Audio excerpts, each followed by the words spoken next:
Parents will do what's right, what they think is right. The vast majority of the parents will do that, but they need to be given the right information. Absolutely. And that's what's not happening today. Right.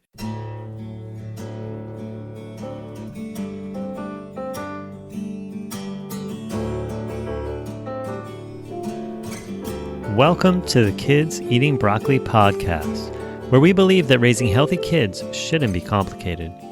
Our mission is to inspire 20 million families worldwide to take the steps to raise the healthiest generation in our history.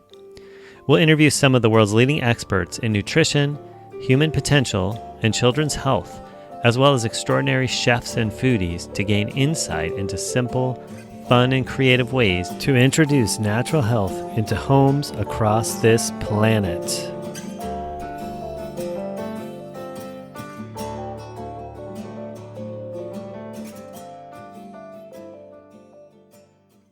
Welcome to another episode of the Kids Eating Broccoli podcast. Super excited to have one of my nutrition heroes on with us today, and that is Sally Fallon Morell.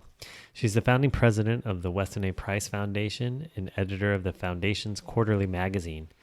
The foundation has 15,000 members and almost 600 local chapters worldwide. The foundation has changed the conversation about what constitutes a healthy diet and has stimulated many fine writers to challenge the legitimacy of the low-fat, low-cholesterol paradigm.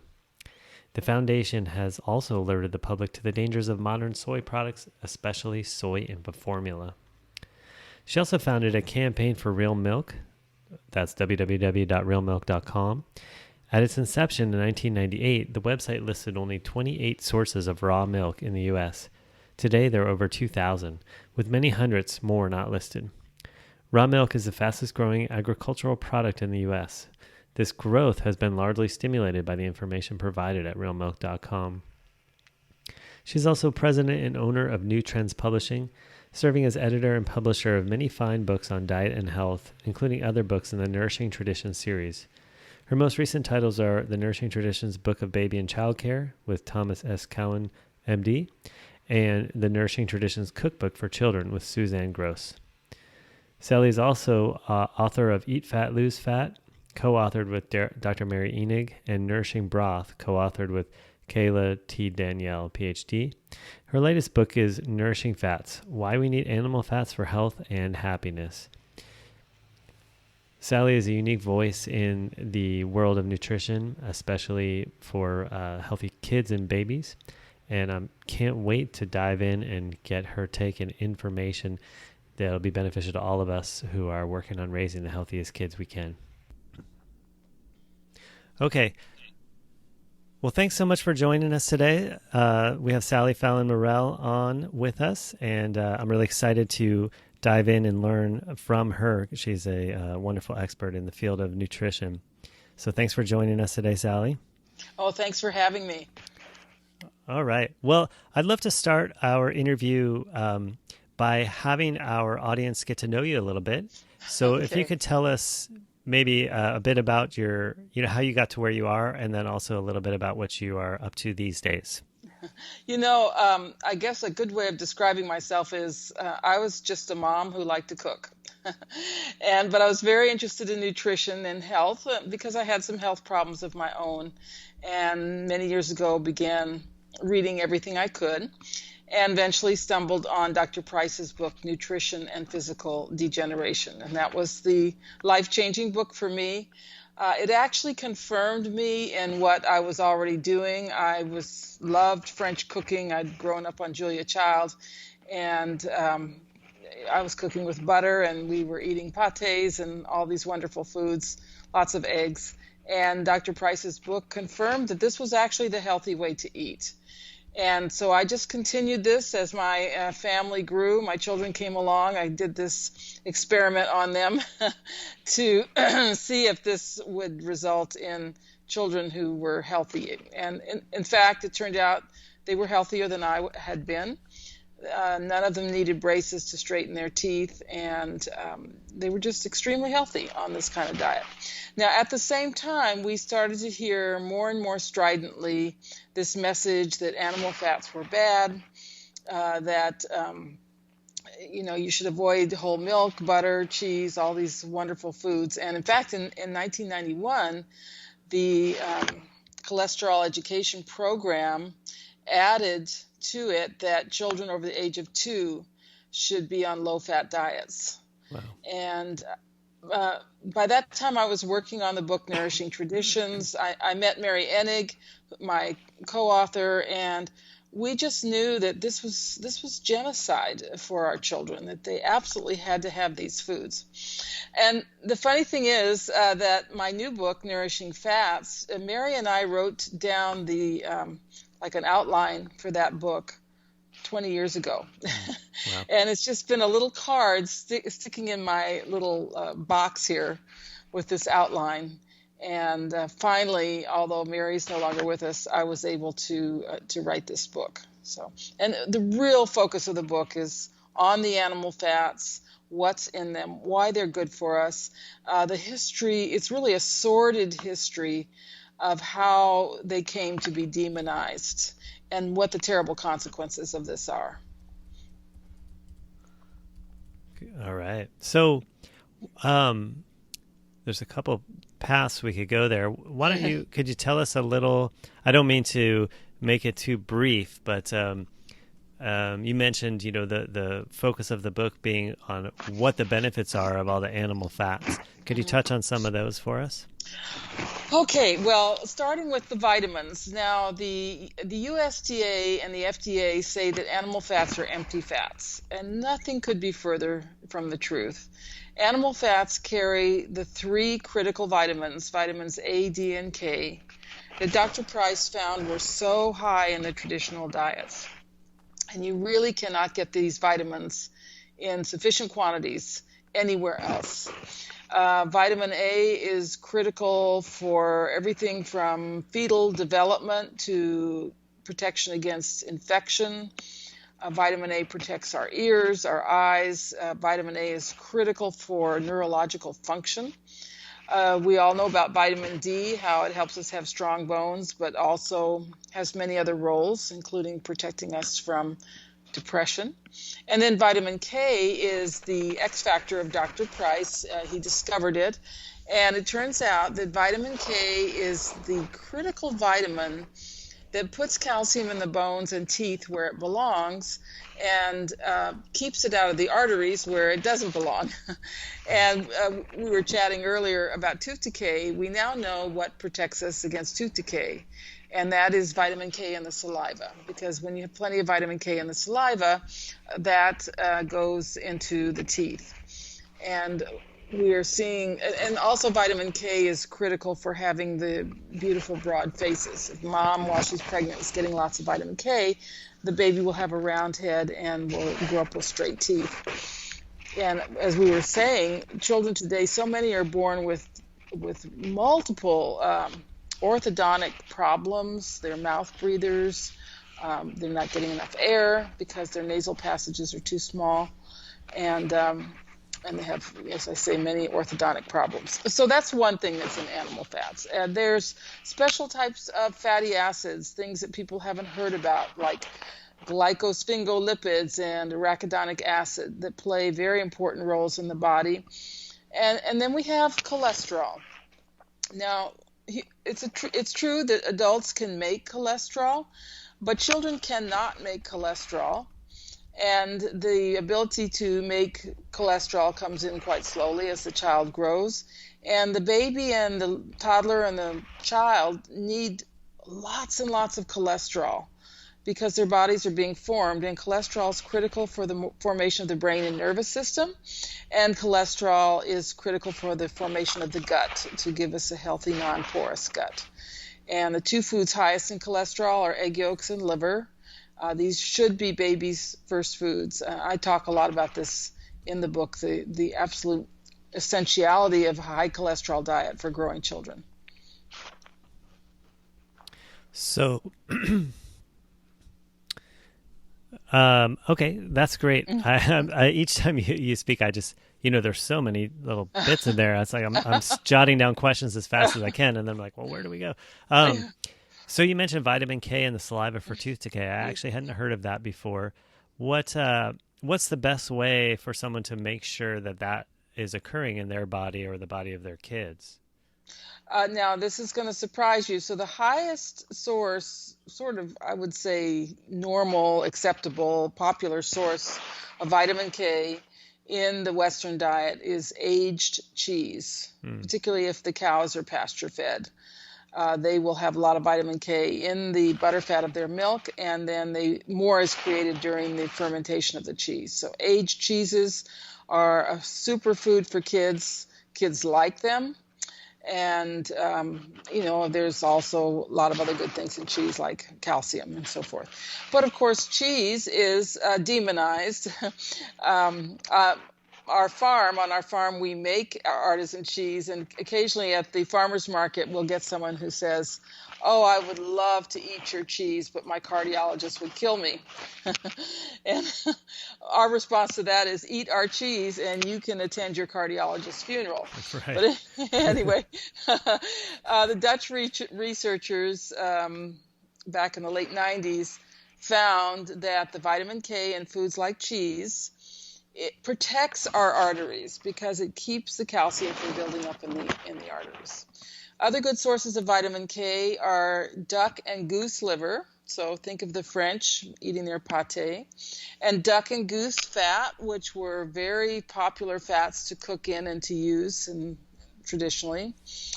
There's also vitamin K in butter from grass-fed cows. There's vitamin K in egg yolks. So again, we see the foods that provide this really important vitamin. And it's also important for thinking, neurological development, strong bones, as I said. It's important for reproduction.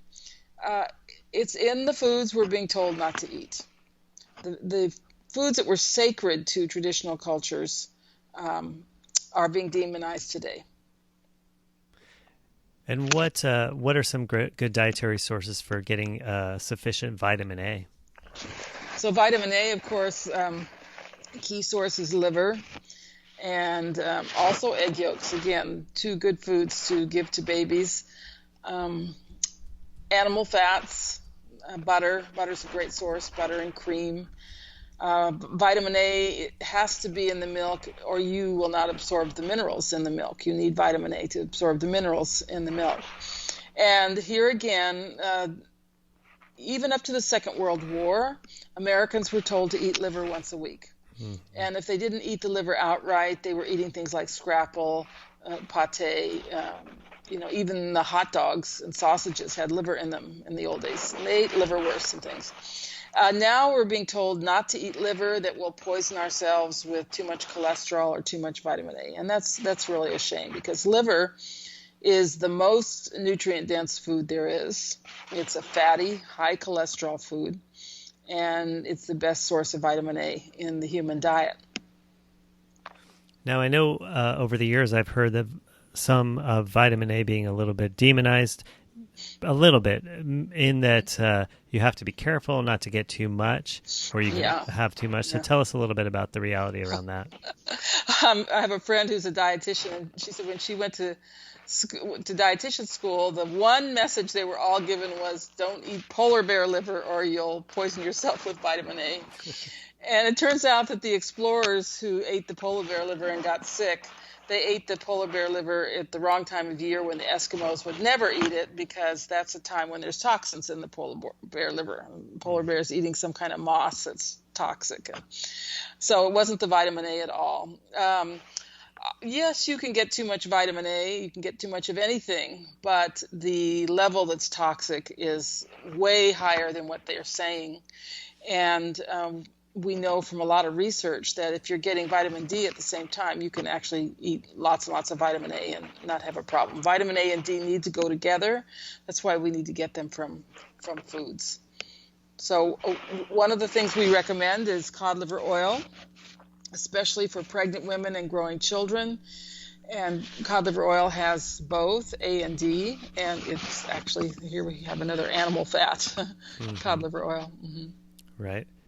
I'm going to just make a mark here. There's some sound in the background when you're speaking? It's kind of like something is rubbing against the microphone, or Oh, maybe it's me moving my hands. I'll try to be more still. I okay, think yeah. it's me moving my hands and then the wire. Maybe so. Maybe Okay, so. all Yeah, I right. was just going along with I will not gesticulate. that. All right. Okay. So is there an easy way or an obvious way to identify if your kids or even yourself is insufficient in these vitamins A, D, and K? What are the most common signs or symptoms of that? Tooth decay, fatigue, um, attention deficit, learning disorders, whininess, tantrums, poor behavior skills, um, lack of immunity, get sick all the time, very frequent colds, infections. These are all signs of vitamin A deficiency. Another one is the inability to deal with environmental toxins, because vitamin A is our number one vitamin for neutralizing toxins, whether it be DDT, dioxins, mold, even EMF. Vitamin A is our best friend when it comes to dealing with these toxins. And for sure, we live in a very toxic world. We actually need more vitamin A than our ancestors did, possibly. And you mentioned the importance of getting these vitamins from the different food products. Right. Would you suggest not looking to supplement at all? I mean, I know you said cod liver oil, but that's different because it's just part of an actual animal fat. But yeah, I think cod liver oil. I think of cod liver oil as a food. mm-hmm. We are very concerned about people taking these very high levels of vitamin D, because vitamin D, especially without any vitamin A, you can get a lot of calcification, and it's not good. You can even get depression from too much vitamin D. Huh. So you need them together. And the foods that we're talking about, they do come together, whether it's cod liver oil or egg yolks or butter, liver, especially poultry liver has a beautiful balance of A, D, and K. So yes, it's much better to get them from food. If you think you need supplements, I would definitely do that with a practitioner. Mm-hmm. To watch, make sure you're not getting any signs of toxicity. And I know that fish oils in general are a popular supplement. Cod liver oil I know is distinct, you were mentioning, because of the vitamins A and D. Do you have a thought about other fish oils? I do, actually. I think people are taking these fish oils and they're actually ending up getting too much omega-3, especially if they're taking them in the context of a diet without a lot of animal fats. Because the omega-3 definitely needs to be balanced with the omega-6, and you get the omega-6 more in the animal fats. So the other problem I think with the fish oil is that it is an industrial process that creates these fish oils, and they're heated to 230 degrees centigrade. That's way above the boiling point. That's really hot. And these are very fragile oils, so there's going to be a lot of breakdown products in these oils. So what we recommend is cod liver oil that's cold extracted, and we have 3 brands that we recommend for that. Mm-hmm. And I've heard of fermented cod liver oil too.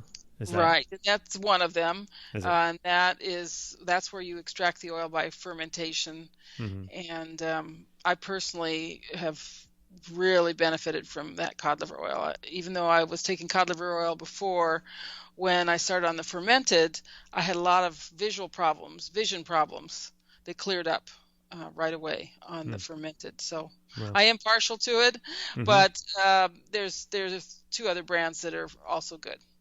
And that's primarily because of their manufacturing process or the extraction? Yes, and it's done at low temperature or just cold process.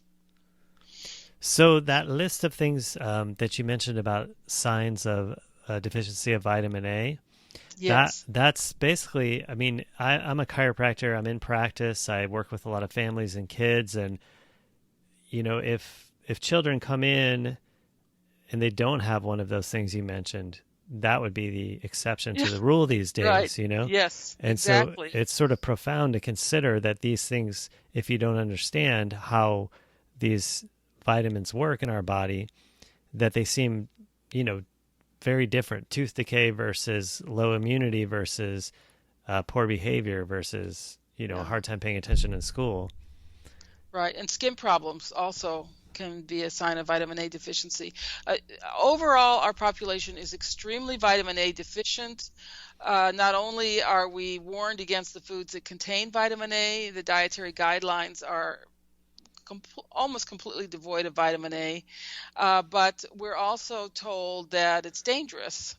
The other myth is that you can get all the vitamin A you need from plant foods.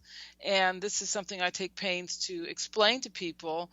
What's in plant foods is a precursor to vitamin A. The carotenes are precursors. And some people can convert a little bit of those carotenes into vitamin A.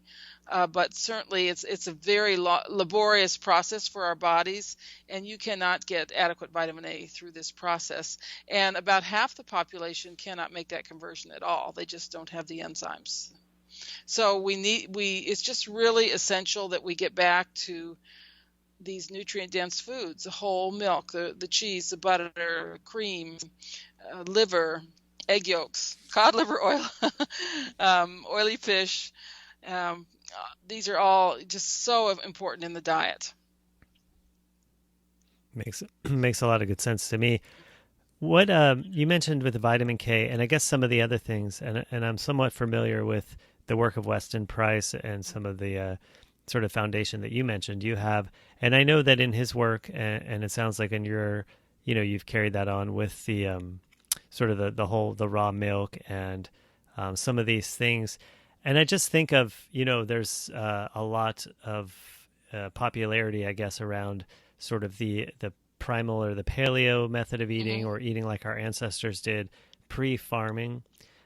So, which to my mind can, makes a lot of sense in the sense that we've been in the same bodies essentially for many more years than we've farmed. So obviously we didn't have access to dairy pre-agrarian days. So I'm assuming that those vitamins came from other sources, maybe things we don't eat now. Yeah, true. Organ meat. So in the hunter-gatherer cultures, the first thing they did when they killed an animal, they ate the brain, the tongue, the marrow, and the liver. And then they made a kind of pudding in the stomach of the animal with the blood and the fat and the lungs and a little bit of meat. So they didn't eat really a lot of red meat. They were eating the organ meats. And my big concern about the paleo diet is that it's not what paleo people ate. They're promoting a lot of lean meat. That is not what the Paleolithic people ate. They avoided lean meat because the problem with lean meat or any high protein food is that you get what's called protein starvation or protein poisoning, where the body, in order to process protein, the body needs vitamin A, and if you're eating the lean meat without the organs and the fat, you use up vitamin A very quickly, and 1 month on lean meat and you die. And I think this is why the paleo people actually say, well, 20% of your diet can be other foods. And then for a lot of them, that means ice cream because they crave something with animal fats in it. But I mean, if your diet makes you crave things, there's something wrong with the diet, I think. But I also would just like to take issue a little bit with this notion about farming. The hunter-gatherer was a kind of farmer in most cases. They did sculpt the land. They, just to give you an example, the Aboriginal people in Australia, about the most Paleolithic people you can think of, right? They actually cultivated wild grains, and the early settlers described fields of grain stretching for 1,000 acres, which were cultivated and harvested, winnowed, and stored. And these are people who had no metal, no beasts of burden, no wheels. So I think it's a little bit of a myth that these hunter-gatherers didn't have grains or tubers or the kind of foods that we think only came with agriculture, modern agriculture, the type of agriculture we think of. I see. So what would you say the distinction is then with a sort of modern agriculture versus what you're describing? What happens in modern agriculture is that the people start to eat foods that are not completely nourishing. They don't get enough of the organ meats, or they don't get enough meat. In agricultural societies that we think of, like Sumeria, for example, the you got a very striated class system where the crops were sort of grown by slaves, and they were not given very good foods to eat. And that's why you see in these graves and so forth a lot of tooth decay, arthritis, short stature, osteoporosis, and so forth. But the traditional cultures, many of whom did eat grains, and we find grains in Paleolithic campsites, so they were getting grains, but they were also getting all of these other great foods, like organ meats. Mm-hmm. And they prepared the grains very carefully to actually increase the nutrient value of the grains by fermentation. I think that when I first read Nourishing Traditions, which must be 13 or 14 years ago now, that was really what struck me as what was different than much of the other stuff I was reading or had read in the nutrition world, was the focus on not just, the macronutrients, and not even just on eat liver or eat butter, but particularly on the preparation and the care. Yes. And the handling and all of that aspect of the food, and how that can make or break the nutrition of the food. And I think that certainly in our modern day, that seems to be something that's significantly missed. Yes, something like granola, which is whole grains. They've really just been baked a little bit. They haven't been soaked or cooked. Granola is extremely hard to digest, and moms are giving it to their kids thinking that they're doing the right thing. And who can blame them? There's a lot of, they're whole grains after all, right? The whole grains are good for you. But the granola is so hard to digest that these kids, they end up with bad cases of candida or digestive problems or irritable bowel, because our bodies just can't handle grains like that. However, if you give your child a true sourdough bread that's gone through that fermentation process, and especially if you put a whole bunch of butter on that bread, then those grains will be very easy to digest, and they won't pose a problem for your child or for you either. Yeah, that's a huge distinction, where if you're looking at it from just the one perspective, they're both whole grain foods, so they're both equivalent, or right. There's just a matter of that. I think that's a really fundamental problem with the science of, or the subject of nutrition today. So the dietitians and so forth, they say, well, you need to eat whole grains. There's more vitamins in whole grains, but there's a lot of anti-nutrients in whole grains too, a lot of irritants, and so they're not looking at how these grains are prepared. Likewise with milk. The milk industry says milk is milk. All milk is the same. That's absolutely not true. Pasteurized milk is extremely difficult to digest. It causes allergies, and most of the nutrients are very poorly absorbed after the milk is pasteurized. Gotcha. Could you talk a little bit, you mentioned the demonization of these animal foods and fats, and maybe alluded to that was somewhat on purpose. Could you talk a little bit about that? Yeah, this is how I start my book Nourishing Fats, is I talk about the history of how this got started. And really, we have to go back to 1912, when Procter & Gamble had figured out how to take cottonseed oil, which was a waste product of the cotton industry, and make it into a hard fat by a process called partial hydrogenation. And the original purpose of these partially hydrogenated fats was to make candles, and soap, candles and soap. But then the electricity came along, and the market dropped out of candles, and so they didn't know what to do with all this fat. And then they thought, well, it sort of looks like lard. Why don't we sell it as something you can eat? And that began an amazing marketing campaign. First starting in the pages of women's magazines. Basically, they told women that if you used Crisco, which was partially hydrogenated cottonseed oil, instead of lard, you were more modern, your house would smell better, your children would be cleaner, and they would grow up with better characters than if you used lard. So they actually created the impression that it was vulgar to use lard. And then they went after butter and created the impression that if you ate butter, you should feel guilty. So it was a very carefully orchestrated marketing campaign, basically demonizing their competition and particularly getting the men in white coats with all the letters after their names to do it for them, because people would listen to the doctors and the researchers and then respect them. And that's exactly how they did it. And basically by the 1970s, it was national policy it was government policy based on all their work in the background and so forth to tell people not to eat butter or lard and to use margarine and cooking oils. Now that we know that margarine is so bad, I mean, they finally had to admit that. Now they're just telling you to use the oils. And these oils are so toxic. They are carcinogenic. They actually cause heart disease. They cause premature aging. They are associated with reduced intelligence in growing children. I could go on and on. They're associated with osteoporosis. So we've gone from the frying pan to the fire, so to speak, gotten rid of the trans fats, but now people are eating these liquid oils, which are totally bad for us.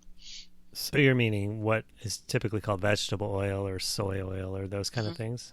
Soybean oil, canola oil, cottonseed oil, not palm oil. Palm oil's okay. Safflower oil, sunflower oil, corn oil. And that's in about 98% of all food products out there. And these oils are heated 5 times before they come to the consumer. The last time is up to over 300 degrees. I mean, this is so hot. And then we're told to cook with these oils, so that's another heating. Every time you heat a fragile liquid oil, it breaks down and creates free radicals, toxic breakdown products, the most toxic of the toxic. And yet this is what most people are eating. Wow. Because you're talking about this campaign being in the 70s, and here we are, 40, almost 50 years later. Still going on. I was just listening to Walter Willett the other day. By the way, there was a wonderful doctor named Salim Youssef who's directing a study called the Pure Study, and he gave a talk in Switzerland a couple months ago, and he said, we've got it all wrong. Our study is showing us that animal fats are not bad. They're protective. We need to stop using the vegetable oils. And that talk has since been taken down off the internet. And we have people like Walter Willett saying, the healthy oils are corn oil and soybean oil. Wow. And we know that these oils are toxic. But because they have backed themselves into this corner, so to speak, saying that saturated fats are bad, animal fats are bad, there's nothing left for them to recommend but the vegetable oils. Right. Well, it's pretty remarkable. Basically, I think in the last couple of years, or maybe even just a year, it's finally hit the mainstream or the corporate media about how the studies were cooked about leaving sugar out of the mix. Yes, because the sugar industry was very powerful, giving money to all these researchers, telling them you need to point the finger somewhere else. Of course, the vegetable oil industry was becoming very powerful too, and they said, don't point the finger at us. So what's left but the poor, defenseless animal fats? Yeah. And this is not just, like a little mistake. This is what's led to this incredible health crisis we're seeing today in our adults and in our children. We're seeing people my age dying off younger and younger. 1 child in 2 has some kind of developmental delay. These children have growth problems, learning disabilities, allergies, asthma. Then we have the problem of infertility, which is, they say 33% of all couples can't get pregnant. I mean, this is tragic. It's Yeah. heartbreaking. The Wow. animal fats are essential for reproduction. And by the way, one more thing I think I should just mention. I talk a lot in the book about what a saturated fat is and how the saturated fats are used in the body. There's no fat that's more important in our cells, our cell membranes, in our mitochondria, for hormone production, just pretty much for everything than the saturated fats. And if we are not eating saturated fats, our body has a backup plan, which is to make the saturated fats. It's called de novo lipogenesis, and it makes them out of refined carbohydrates.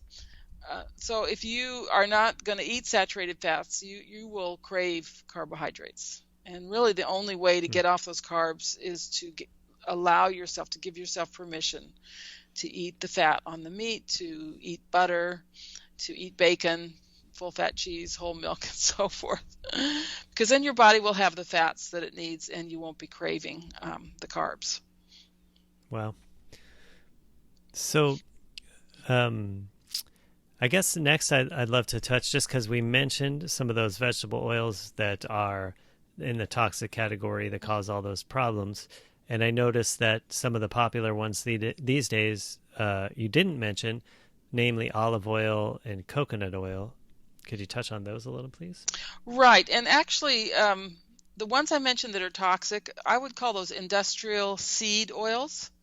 The olive oil and coconut oil are oils from fruits. The olive is a fruit and the coconut's actually a fruit. And these are fine. The olive oil I use for salad dressings, true real olive oil, and the coconut oil has a lot of good qualities, as you know, which I've written about many times. Um, but these two plant oils, these are the healthy plant oils, but they're not sufficient. You still need the animal fats. There's many things you get in animal fats that you cannot get from olive oil or coconut oil.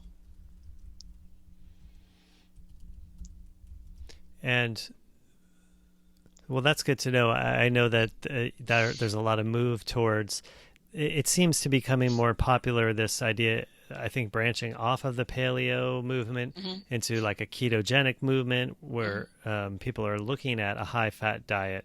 But much like what I was mentioning with what I noticed, where there wasn't a lot of talk about the preparation of food, it seems like people look at this ketogenic thing from the macro level, meaning get this many calories of fat and this many of protein, this many of Hmm. carbs, but not where those fats are coming from. Right, and what's in them? I mean, Right, how nutrient dense are those fats? right. Exactly.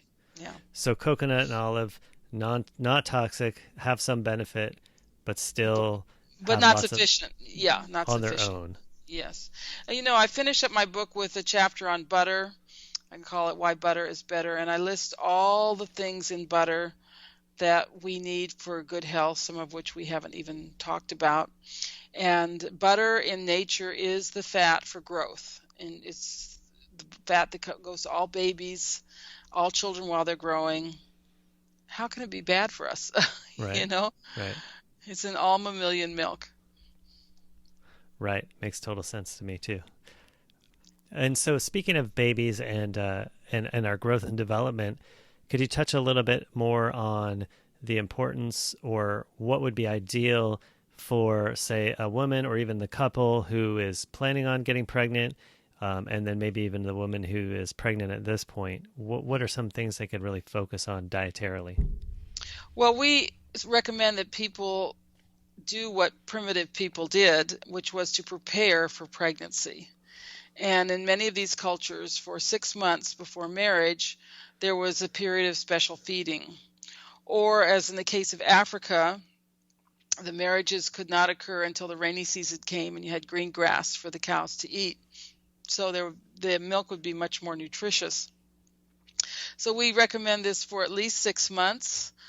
This, by the way, all these recommendations are in another of my books, the Nourishing Traditions book of baby and child care. So during this 6 months preparation, you eat liver, you take cod liver oil, you drink whole raw milk, you use lots of butter, you eat fish eggs if you can, a really nutrient-dense animal food. And this diet continues through pregnancy, through breastfeeding, and this is the diet that you bring your children up on. So as I mentioned, the first foods for baby are egg yolks and liver, two of the most nutrient-dense foods on the planet. This nutrient density is so critical for preparation and for formation of the baby. Once you're grown, if you're grown and you got a good start in life, you have a good, solid physical body, and everything was built properly, um, you know, if you don't eat 100% right, it's there's not going to be a lot of consequences because your body was built properly. But for the child, that period of growth only happens once, and you can't go back at age 20 and go through that period of growth again and say, oh, I'll do it right this time. It has to be, those nutrient-dense foods have to be during that period of growth for the child to reach its optimal genetic potential. And you mentioned, I believe you mentioned that the couple prepares.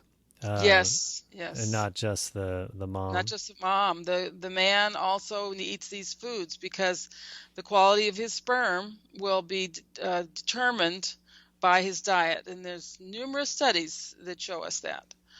And of course, it's a good idea to continue this diet also for the man because it will give him strength and ability to think and good mental stability. So there's, husband and wife get along.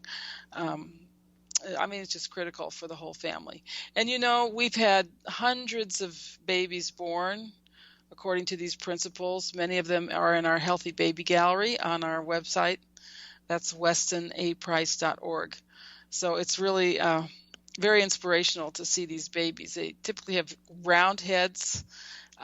There's easy births. They're smart, they're strong, and they have good dispositions. They don't cry a lot. It's pretty cool to think about how much power we as the soon-to-be parents have in that, because it's really presented culturally as kind of the luck of the draw, how healthy your kid will be, and especially their disposition and that sort of thing. Yeah. And to really take back control, or not control, but, ownership of how important every decision we make as a parent, as a pre-parent. Yeah, that is so true. It's our responsibility. And when they say, I often say when things go wrong with a child, has a birth defect or some kind of health problem, we blame it on the 3 Gs, germs, genes, and God. Mm-hmm. And they're all cop-outs. It's not their fault. It's our fault. And we have a responsibility to bring healthy children into the world. And unfortunately, our culture is very adverse to meeting those responsibilities. We want to go the easy way and just blame something else. Right. Yeah, it's indoctrinated into our culture, for sure. It is. Yes, sure. It is. So, some of the material or the focus of the Kids Eating Broccoli podcast and these projects are really assisting parents in helping their kids to eat healthier and their families to be healthier as a result. And not only just eat this, don't eat that, but helping raise kids who understand that, how the principles work in eating healthy, so that then, they carry that onto their kids and then their kids' kids and so forth. And there's really sort of 2 branches of the difficulty that I run into working with people. And on the one hand, it is what to eat, what is healthy or what is not healthy, what not to eat. And at the same time, on the other hand, there are parents who know or have an idea, at least, of what is healthy for their kids to eat, but have a lot of difficulty actually getting their kids to eat those foods. Well, yeah. It has to be the whole family. Mm-hmm. And if you start them out, we see this in these children brought up the Weston Price way. You start them out on egg yolks and liver. By the way, salt is another extremely important part of the diet. Put butter or cream on the vegetables. You always start off with purees that are easy for them to eat. You find that they become very adventurous eaters, and they're not picky. One reason they're not picky is because they're getting lots of zinc in their diet with the egg yolks and the liver and the red meat and so forth. And you need that for a good, good taste and not a squeamish palate, so to speak. Hmm. But you just put a piece of broccoli on a kid's high chair tray. I mean, that's not an appropriate food for a baby. Um, Babies need to start on animal foods. Later on, they can have broccoli with melted butter or broccoli in a cream sauce or whatever. But the early foods should all be animal foods. And grains need to be kept out of the diet until they're at least a year, maybe even 2 years old.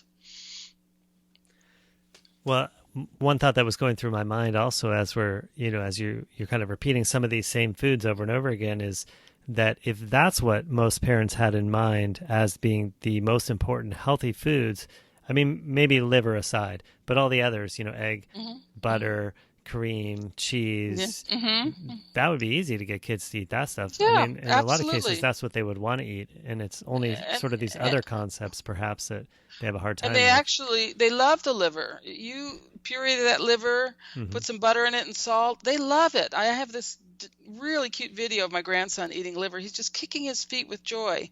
And the cod liver oil is easy to give to them. You use an eyedropper or a little syringe. They love it. They grab the syringe and lick it afterwards. Well, you just need to start young. Yeah, absolutely. And another big thing we promote is bone broth, and that also helps make the food taste really good. But it definitely needs to be something the whole family's doing. Right. And that doesn't mean you have to eat weird foods. I mean, you can make meatloaf that's really healthy and delicious. You can make tacos that are healthy and delicious. In fact, because you're allowed to use animal fats in our diet, you can have fried foods, fried potatoes, Mexican foods with lard. So these foods it's not hard to get people to eat those kind of foods. It's not hard to get kids to eat bacon. Right, absolutely. Yeah, You put not an in my extra house. yolk and some cream in a scrambled egg. The kids will eat it. Yeah. It's Yeah. so good. Yeah. Which only makes sense, right? I mean, of course, we're going to be attracted to the foods that our body really wants and needs and, is healthy eating, assuming we're not, our taste buds haven't been altered by, chemistry. Yeah, a lot of these processed foods are extremely addictive. Foods that contain MSG can be quite addictive. And then nothing else tastes good after you've had all these processed foods. Doesn't mean you can't get on real foods. It's just harder. It's harder to get back to real foods if you started off on the wrong foods, but it's not impossible. Makes sense. So I think having listened to you this whole time, I think I almost could guess what the answer to this next question will be, but I'd love to hear you say it specifically. But if you had, say, just a few moments to sit down with a parent or a group of parents who all, want to make the change for their, say, young kids and their families and themselves, what are the top few things that you would make sure to tell them to start doing? I would tell them those foods that you mentioned. Butter. Give your kids as much butter as they want. Whole milk, cream, cheese, meat. These are foods, and bacon, okay? You won't have any trouble getting your kids to eat these foods. And that's where I would start with your family. And if your kids are having some of these symptoms, these things you mentioned as the signs and symptoms of being deficient in these important nutrients, if their diet changed significantly, what kind of time frame are we looking at to see some of these things start to improve? You there? Yeah. Oh, I'm sorry. There was a cutoff. I'm sorry. Okay. Should I repeat my last question? Yes. I was just wondering if they themselves, the parents or their kids, have some of these signs or symptoms you mentioned, poor behavior, attention difficulties, sick all the time, and they shifted their diet to these healthy animal fats, what kind of time frame would we be talking about to start to see the benefits? Well, I think the behavior benefits you'd see within a few days because these foods stabilize the blood sugar. If you add cod liver oil to that, I know that's a big hurdle for a lot of parents, but it is not hard to take. And you don't take it on a spoon. You either use the eyedropper or you mix it with a little warm water or milk or orange juice, something like that. If you can add that, you'd be amazed at the changes you'd see in your children, how much healthier they'd be. pretty quickly. Yeah, pretty quickly, I would Yeah. say, yes. Oh. Well, that's profound just to consider those different the different problems that are so rampant in our Yeah, culture. right. And so many different things get blamed for it. The Oh, I know. behavior and the brain and Often the parents get blamed. mhm. Autistic children, now they're blaming the parents. Mhm. They say the child had some kind of trauma. It's the parents' fault, and this has made the child autistic. Mhm. So we're going to see this more and more when the child is sick. It's the parents who get blamed. Well, in a sense, it is the parents' fault because they didn't use the right foods, but much more, it's the fault of the whole culture and the medical profession for not giving accurate advice to these Mhm. parents. Yeah, we all want what's best for our kids, and it's just how to know what that is. There's so much misinformation and contradictory information out there. Oh, yeah. It's a challenge for sure. Well, that's why we set up the Weston A. Price Foundation. That website is westonaprice.org. If you click to join our email list, you'll get a series of 7 real simple emails, how to change your diet for the better, and we try to make it real positive, easy things you can do. And so that's that website, westonaprice.org. And my own blog is nourishingtraditions.com. I've just done a whole series on feeding children. My new book is Nourishing Fats, and of course I have Nourishing Traditions and the Nourishing Traditions book of baby and child care. I've really grabbed hold of this word nourishing. Yeah, absolutely. Sure. Well, it's accurate. What are Well, those that's all? what we need. Yeah. We think of food as just providing minimum daily allowance or recommended daily allowance, and Mhm. nothing about abundant nourishment. That's how we need to start thinking. Absolutely. And are these all of your books available, on the usual places, bookstores, Yes, Amazon, that type bookstores, of stuff? yeah, and online booksellers. Mm-hmm. Yes. Mm-hmm. Well, excellent. Well, I really appreciate you taking your time with us today. Chock full of, it was very nutrient dense what you what you shared with us, and I think it can make a huge difference. It's such valuable stuff, and it really does fly in the face of still what we're being told in the general Everything public. being told, and Yeah, it's very, very unfortunate. yeah. And I think more and more people have to take their fates into their own hands. You hate to be not trust people, but at the same time, everyone has got to think for himself or herself about what to eat and how to feed their kids, and do some research. And you get out on the internet, you'll find our website with our dietary suggestions. Excellent. Well, thanks so much again. And I'm sure that we will be sending lots of people over to those sites because Okay. it sounds like some really good info, and that you have that email sequence that walks you through the process too. That's really Right. helpful. I think it says learn more about the Wise Traditions diet. If you click on that, Mm-hmm. it's our way of collecting your email, Mm-hmm. but it's also, we give something in return, which is these 7 emails you get. Yeah. Well, I mean, I imagine for some, this would be quite overwhelming to hear now. I should be eating liver, egg yolks, butter, animal fat, cod liver oil, Right. I milk, know. cream, and so to have a little a way to be walked through it a little more Yeah, so gently. it's like you get one a week. Yeah, perfect. So you can kind of digest each one. Excellent. We also have a really popular podcast, and the link to that's right on the website. It's been extremely popular. I think in a year and a half, we've had over 300,000 downloads. So we're great. real excited about that. Yeah, what a great way to get the word out for sure. Yeah. Awesome. Okay, well, I really appreciate it, and you take care. Thank you for having me. All right. And enjoyed being on your show. Thanks so much. If you enjoyed this episode of Kids Eating Broccoli podcast, connect with us online. You can find us on Facebook at Kids Eating Broccoli Podcast or at Dr. Brad Ellisor DC. You can also go to our website, drellisor.com. That's DOCTORELLISOR.com.